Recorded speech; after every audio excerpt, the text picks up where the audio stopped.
और उधर मध्य प्रदेश में चाइनीज मांझा जानलेवा बनता हुआ नजर आ रहा है। धार में चाइनीज मांझे से एक मासूम की मौत हो गई और मासूम की मौत के बाद परिजनों ने चक्का जाम कर दिया चाइनीज मांझा को लेकर। उसके बाद धार प्रशासन एक्शन में आया और दुकानों की सर्चिंग करने के लिए प्रशासन की टीम निकली। चाइनीज मांझे से गला कटने पर मासूम की मौत हुई और पिता के साथ बताया जा रहा है कि बाजार जाते समय ये घटना हुई।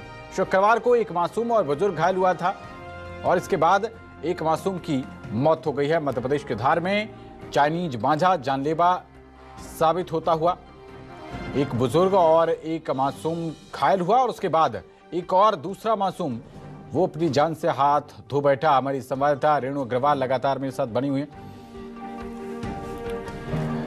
तो रेणु, चाइनीज मांझा किलर मांझा बनता हुआ दिखाई दे रहा है यहाँ पर और प्रशासन की टीम चेकिंग के लिए निकली है। क्या कुछ हासिल हुआ है अब तक प्रशासन की टीम को?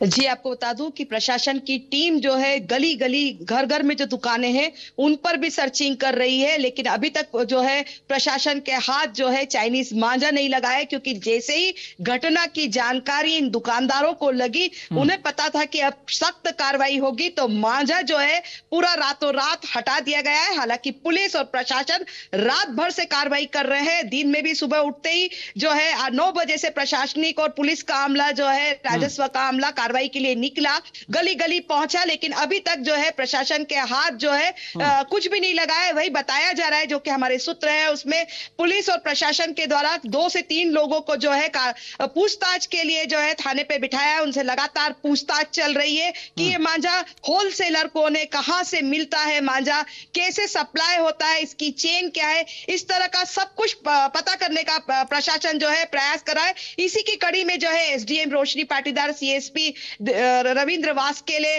सहित जो थाना प्रभारी है, सीएमओ नगर पालिका, वो भी साथ में घूम रहे हैं। पूरा प्रशासनिक अमला घूम रहा है। साथ में आपको बता दूं कि एक जेसीबी भी साथ में चल रही है पोकलेन, ताकि यदि कोई बड़ी कार्रवाई करना पड़े तो तुरंत मौके पर की जा सके।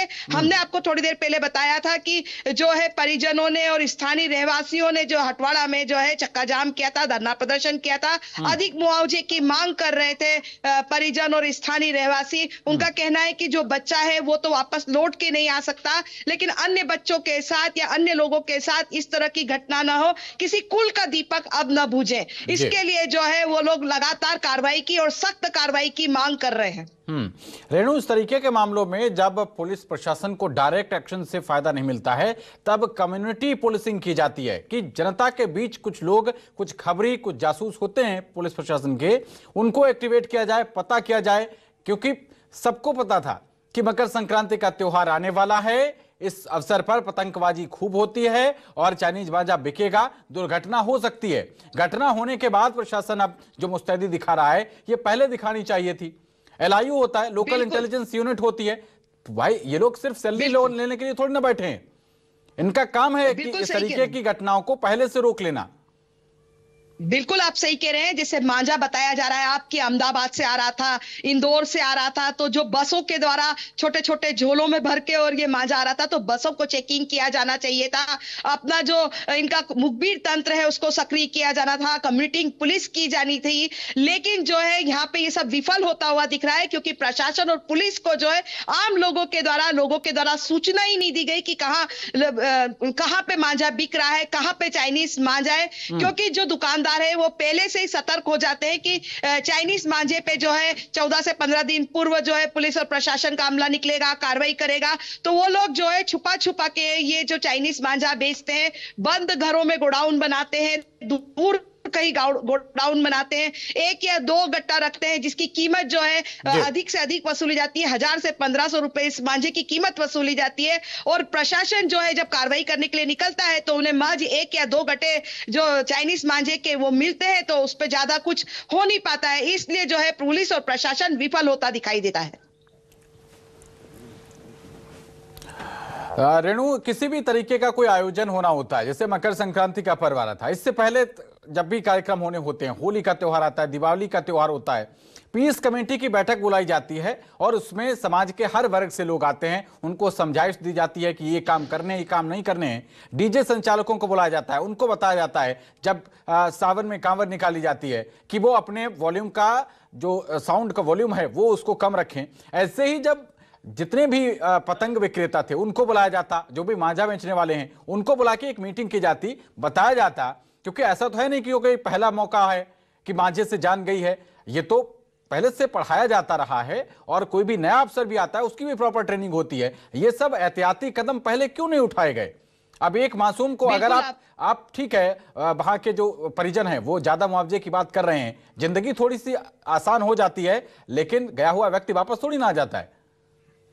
बिल्कुल, आप बिल्कुल सही कह रहे हैं कि जिस तरह से जो फटाका बेचते हैं दिवाली के समय, उन फटाका विक्रेताओं को बुलाया जाता है, उनको एक जगह दुकान लगाने की समझाइश दी जाती है, जो खतरनाक फटाके हैं उनको जलाने के लिए मना किया जाता है। वैसे ही जो है हर त्योहार पे एक मीटिंग की जाती है या कोई भी बड़ा इवेंट होता है उसमें मीटिंग की जाती है, लेकिन प्रशासन की यहाँ पे चूक है, पुलिस प्रशासन की यहाँ पर चूक है कि सभी जो पतंग व्यवसायी हैं, छोटे या बड़े, उन सबको बुलाया जाना चाहिए था, उनकी मीटिंग की जानी थी। साथ ही शहर के जो गणमान्य नागरिक है उनको भी बुलाया जाना चाहिए था और इस तरह के निर्देश दिए जाने थे कि जो है ये इस तरह का मांझा बिकना नहीं चाहिए, सख्त कार्रवाई की जाएगी। इस तरह का कोई भी इवेंट जो है हमें दिखाई नहीं दिया यहाँ पे।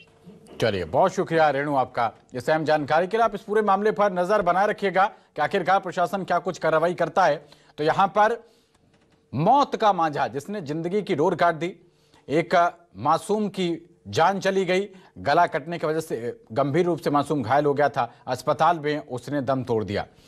तो चाइनीज मांझा कितना खतरनाक है इसकी जानकारी भी हम आपको दे रहे हैं ग्राफिक्स के जरिए। इस पर लोहे का बुरादा लगा होता है जो इसे और भी खतरनाक बनाता है।